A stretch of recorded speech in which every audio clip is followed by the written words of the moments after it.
did hear a chainsaw over at my neighbor's house right over there, and I was able to give them a couple of bucks. They dropped off a piece and threw it over the fence for me, a sweet gum. A little larger than I need, but it'll work.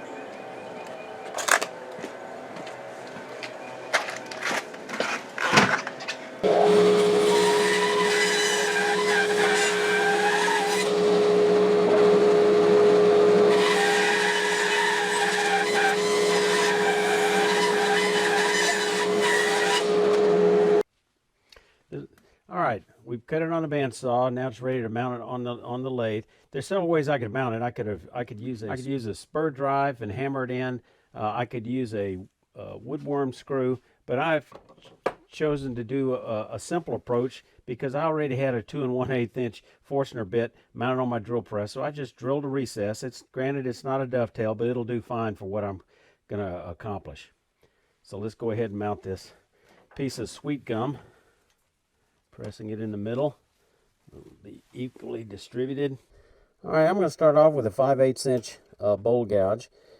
Turn it to make sure it's going to clear. Let's drop the tool rest just a little bit so I can cut on center. Step out of the way, out of line of fire as I start it up. I'm going to start off at about 500, 600, somewhat low speed. It's somewhat balanced in that it's been turned around, cut around on a bandsaw, but I didn't cut a perfect circle.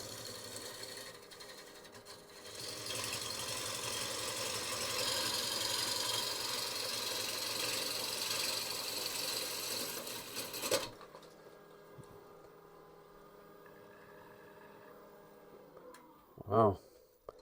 Well, I think I pretty much got it round in one pass. Now we're going to cut off the corners. Put this at tool rest at 45 degrees.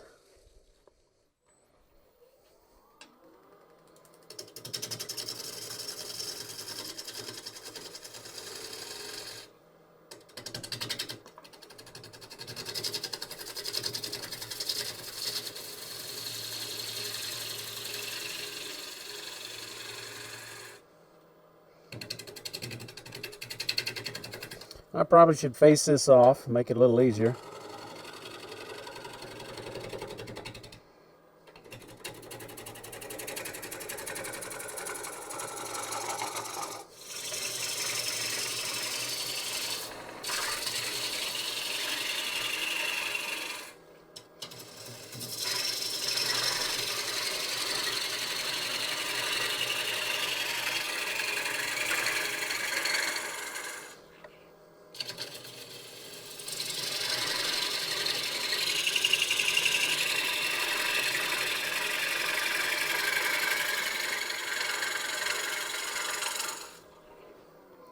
Okay, now it's fairly well balanced.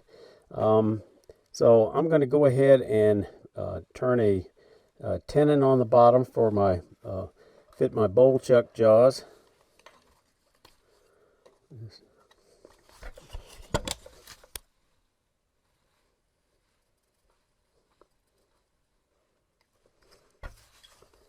And double check, see how close that is. Pretty close. I'll make it a little bit bigger than that.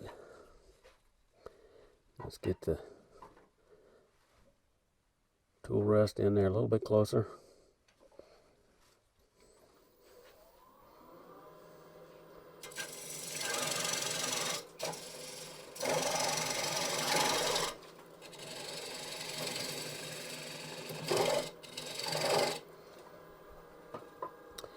Now I'm going to switch to a detail gouge to get that dovetail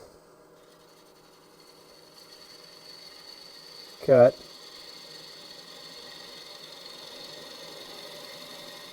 Now I sweep this back, get a nice square shoulder.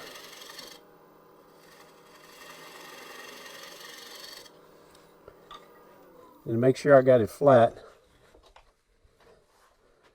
with maybe a slight concave. I think I need to work on just a little bit more.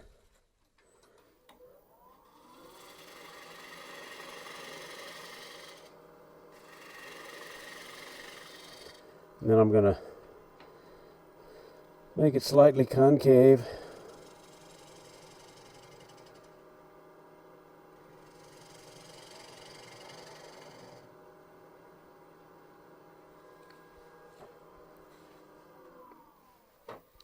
Again, I'm going to bring up tailstock support.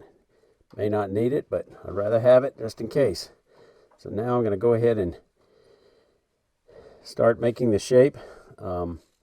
At this point in time, let me show you the approach I'm taking on my design. I drew out several sketches as shown here, and this is the one that my wife and I kind of decided on, so that's the direction I'm going.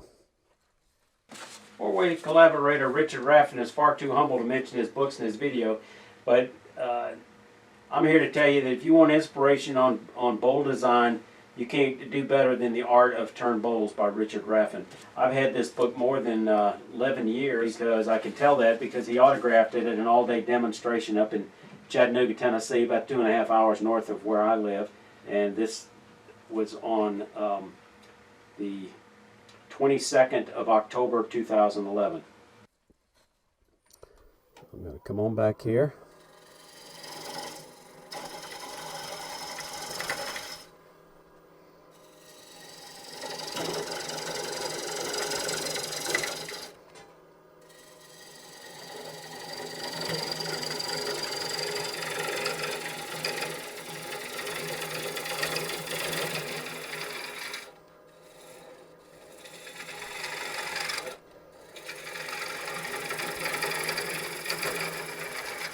Now before I finish this shape, I'm not sure how true or flat this is. Also may have a crack or two that I want to bring it down to. So let me go ahead and bring the tailstock in from this direction, the back side. And now I'm just going to come straight back in here.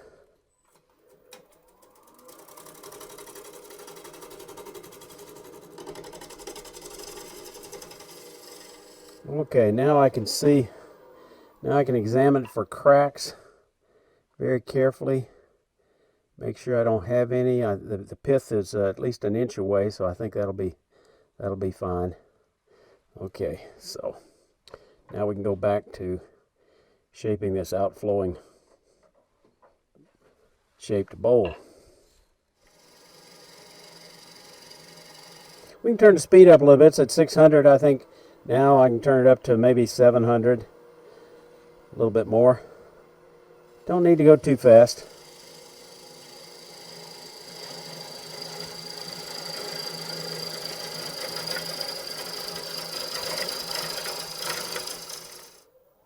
So I'm going to switch to a 1/2 inch 40/40 grind. Now that I'm more into finesse cuts. And actually, my challenge is the tailstock is in the way, so let me get that out of the way. I think I'm progressed far enough where I think I'll move the live center so I don't get turner's elbow. Now that'll enable me to be able to swing this gouge a little bit further around without bumping the tailstock.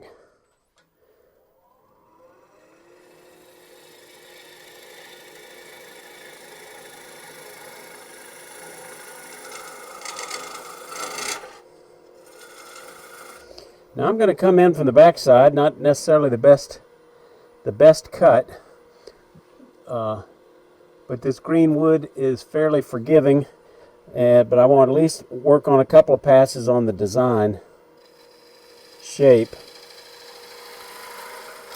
Now I'll come back and take the best cut, cutting with the grain, supported grain.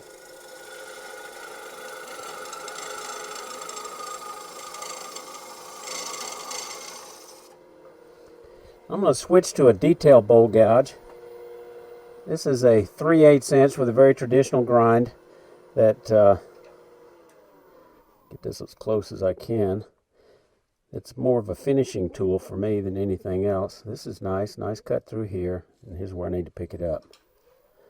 So.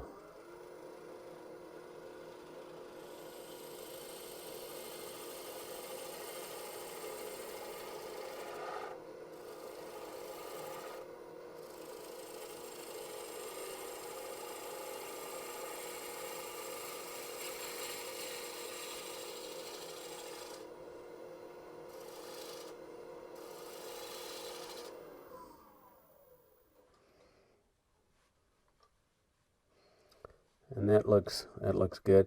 Actually, I could still use a little bit of rounding in here. I'm going to resort to a scraper and see what I can do with that. I'm going to use a shear scraper. I'm going to bring this one around, and I think this one will do fine.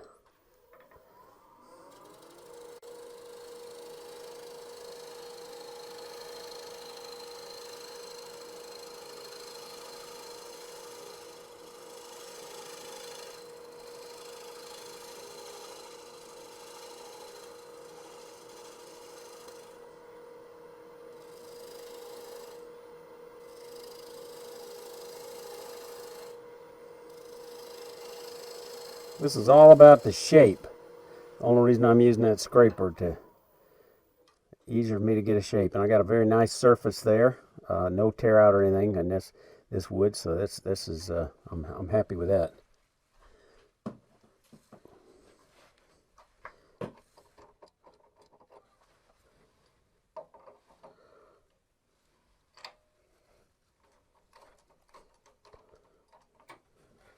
I really like the coloration on this sweet gum. This is just really pretty. Hold it in flat. Make sure I got good contact all the way around. Maybe turn it just a little bit and tighten it. And again, I'm going to use that smaller. I'm going to put this 3/8 inch or 5/8 inch away gouge away. I don't think I'm going to need it. I think this 1/2 inch is going to be plenty big enough. And I'm just going to come in here and take this down some first.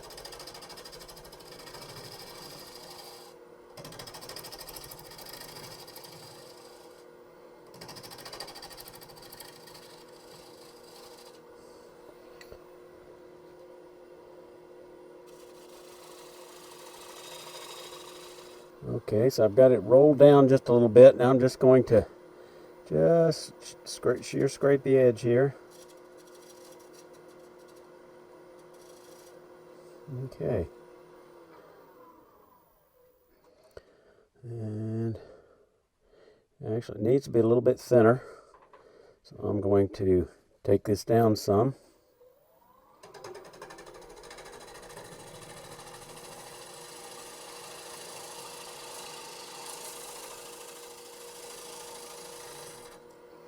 I'm going to switch, cut back in this direction.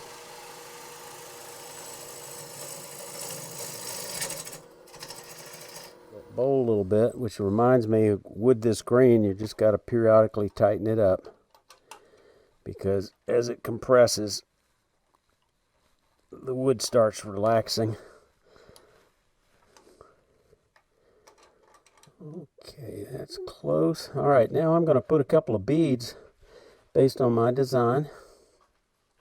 So here's the design. I'm going to put a couple of beads somewhere along in here. I'm going to use a spear scraper to kind of mark those. Bring in this a little bit closer. I'll put one there, one there, and one there. Now I think I'm going to switch to a detail gouge to get in there for those beads.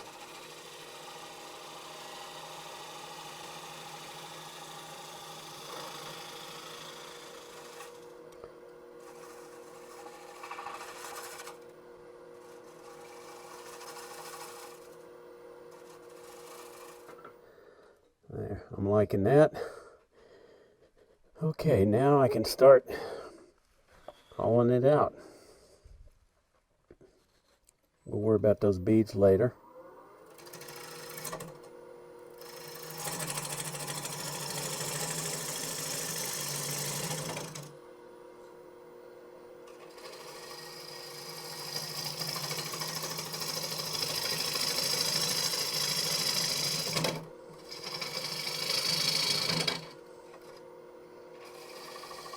Now I'm looking down into the bowl to kind kind of examine the profile,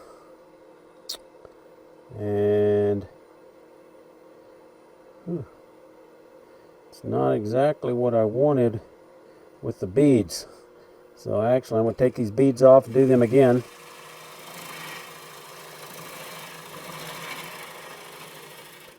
Because otherwise these things are too thick and not quite in the right place. I want the beads before I make this curve. Let's see, you can see that better. Yeah. It's got to flow in, and the bead needs to, I'm going to have the bead right there on that flow, I think. Somewhere right about there.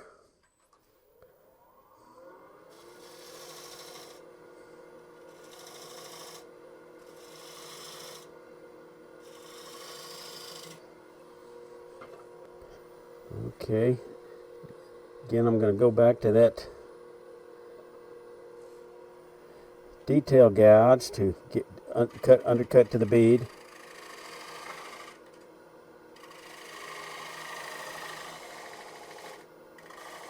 In case the wood starts moving, I think I want to go ahead and maybe trim that bead just a bit.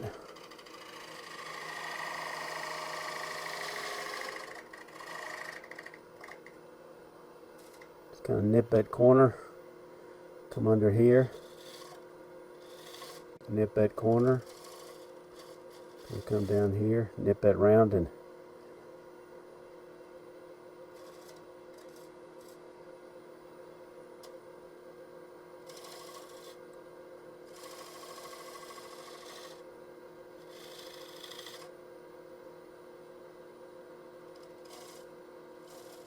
okay. Back to the bowl gouge. Now back down into the bowl.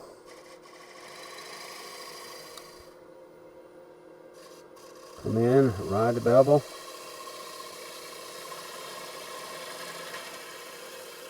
Alright, it's time to use my digital calipers here. Oh yeah, that's looking good. That's feeling good. Okay. Let's get a little more wood out of the middle here. Go down a little further. Going straight in.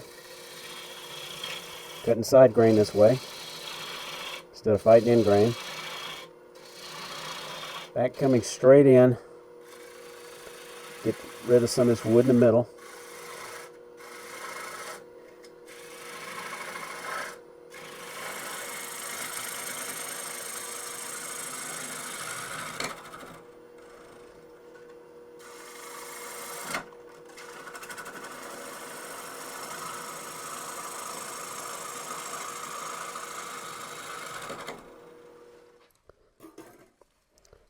Just taking it down a little bit at a time. Okay, right there. A little thicker. I need to thin that out just a little bit.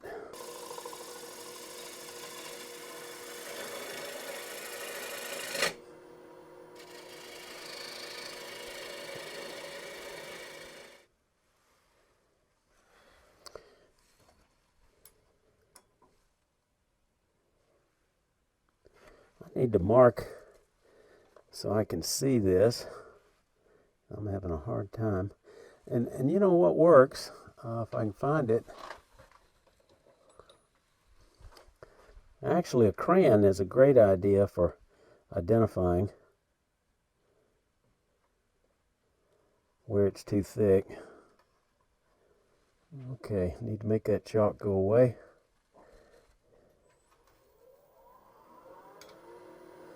Just skimming the surface. Picking up the cut, picking up the cut, picking up the cut.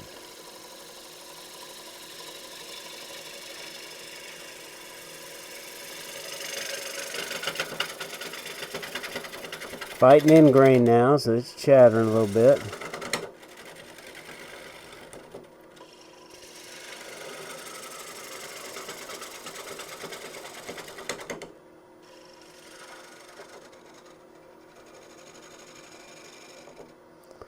I think I'm almost there. No. Alright, I think I'm going to resort to a scraper here toward the bottom. Get that rounded area and a little bit of a bump right there.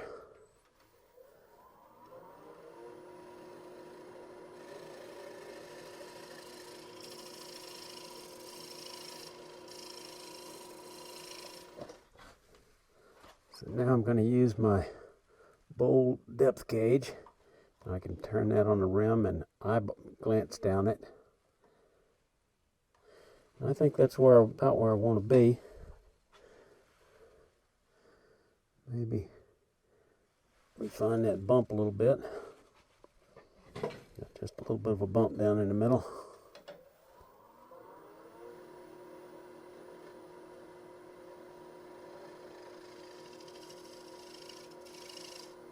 Let's check it again.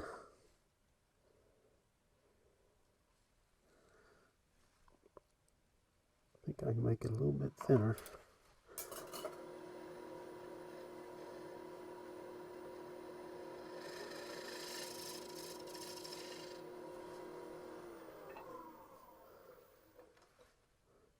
Okay, I like this shape. I got a little bit of a ridge right outside the middle.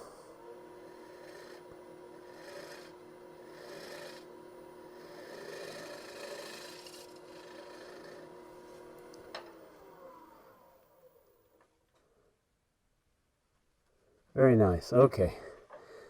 All right, now I could probably get in there with a bowl sander, but I think I'm just going to reach in there with that same 100 grit a little bit and just get rid of just a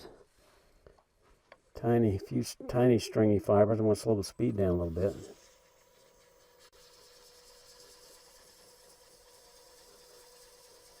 People ask me where I get this my angle grinder, the angle drill. This one is from Woodturner's Wonders. I'll have a link in the show notes, and I'm using their Wonder Weave. The dust goes through it, so it works real well, especially well for wet sanding like this.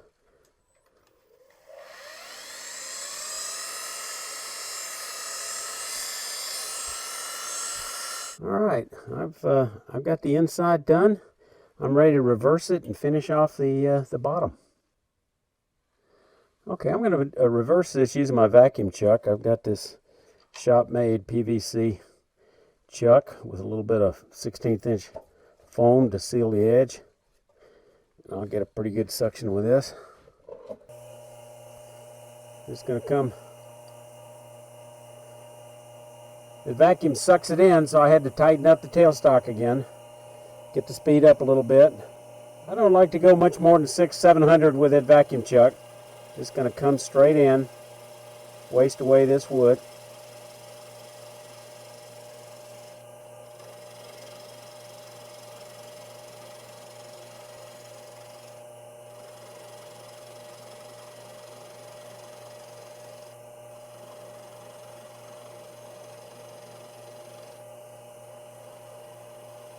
Leave that little nib toward the very end.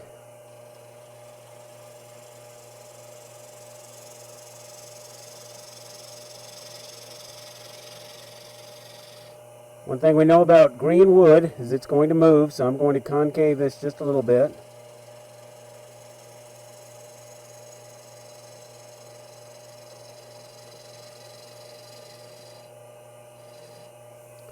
And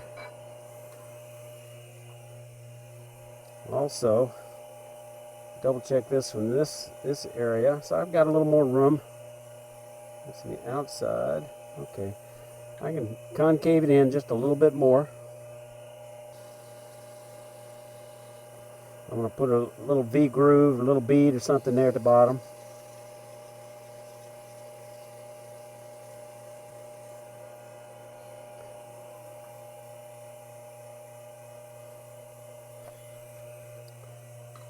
I'm going to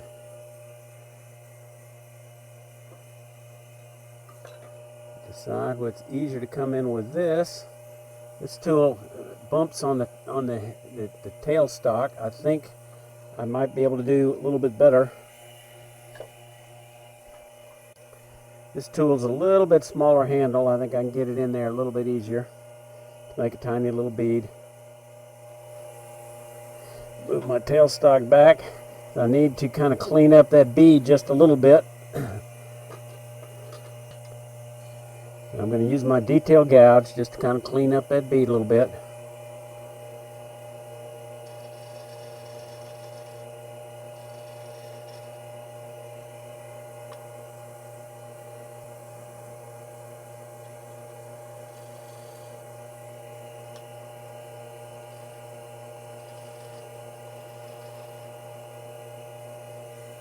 Okay, sandpaper will take care of the rest. Raise this up just a little bit. Now I've got to get rid of that little nub in the middle. I'm going to use I want to come straight in with this small traditional gouge. By putting straight pressure in, I'm less likely to dislodge the bowl. You see that wood just curling away.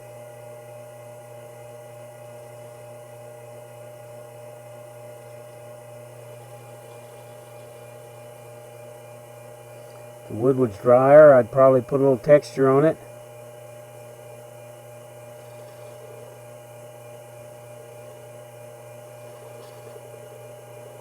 Uh-oh. I feel that bowl slipping a little bit, so I think I'm going to back off of that and go back to just doing a little wet sanding here. I want to keep all my support going straight into the vacuum chuck, not sideways where it might slip. With the grain a little bit.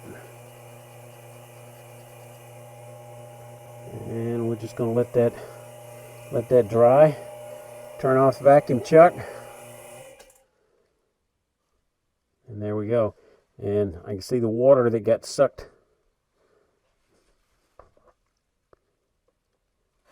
You can see the water that got sucked through that I was putting on the outside. It doesn't have a problem going into the vacuum chuck. Okay, I'm ready. I'm going to put it in, double bag it in some brown grocery sacks, put it in a box, let it dry for a week or two before I take it out and do final hand sanding. Okay, I left this in a brown paper bag for a couple of weeks till it dried. It was fairly thin, so it dried up. Sanded it mostly by hand, maybe some power sanding. Finished it with Minwax antique oil, several coats, and after they cured, I buffed it up. I'll have links to the other videos in the four-way group. They'll also be in the show notes. Just remember, y'all stay safe. Come on back here.